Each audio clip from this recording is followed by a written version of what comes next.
Maybe we can stay with the background here, because the light off the light will send people to Alright. Okay, cool. Perry, can you stand next to Sure. next to Ryan? And maybe you guys can like hug and then we'll no. Full goodie. Okay. Okay, so I'll just ask. Hold him to ransom. Okay. Okay, Alright. so record me and then go on to these guys. Okay.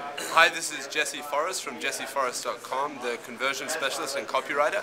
I'm here with Ryan Dice and Perry Belcher, asking them what their single biggest tip for improving the conversion rate of a sales page is. So Ryan, you didn't say single biggest tip, by the way. You said if I had 10 minutes. Okay, so all right, just so we're clear on the instruction. Like 9, yes. Because yeah, exactly. You can do a bunch of stuff in 10 minutes. But okay, so if you had 10 minutes, there we go. 10 minutes to improve a sales letter, just 10 minutes, what would you do to improve a sales letter?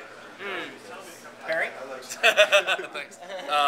Three things for me, really. Yeah. The headline, obviously, which that seems overstated, but I mean, if you don't get them to read, it doesn't matter. Everything else is for naught. The big things for me that I find most people screw up are sequence. I mean, you basically, I've got a 12-step formula that I use. It's 1, 2, 3, 4, and I don't ever get things out of sequence. It's sort of like slapping the girl on the ass before you know her name. You know, if you're delightful, a delightful analogy. And people sort of do that. Yeah. You know, and on the sales letters they do. So you got to kind of walk people down a path with the sales letter, I think. And my biggest secret to do that the best is I always read every sales letter aloud to somebody else, to another human, before I post it. Yeah. And that's probably my, That was a good one. Yeah. Especially slap on the ass. Yeah, that was really tasteful.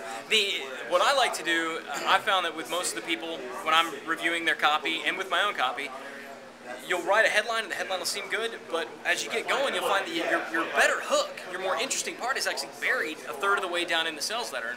And usually what I'll wind up doing is finding the best hook, the best part is somebody's subhead halfway down through. So we'll cut out all the top part, that subhead winds up becoming the headline, and you've dramatically improved the hook and the offer and everything. The other big thing that you got to test is the offer and his price points. People don't spend near enough time on that, but when we do split testing, and we split test a lot, the single biggest variable of all is price.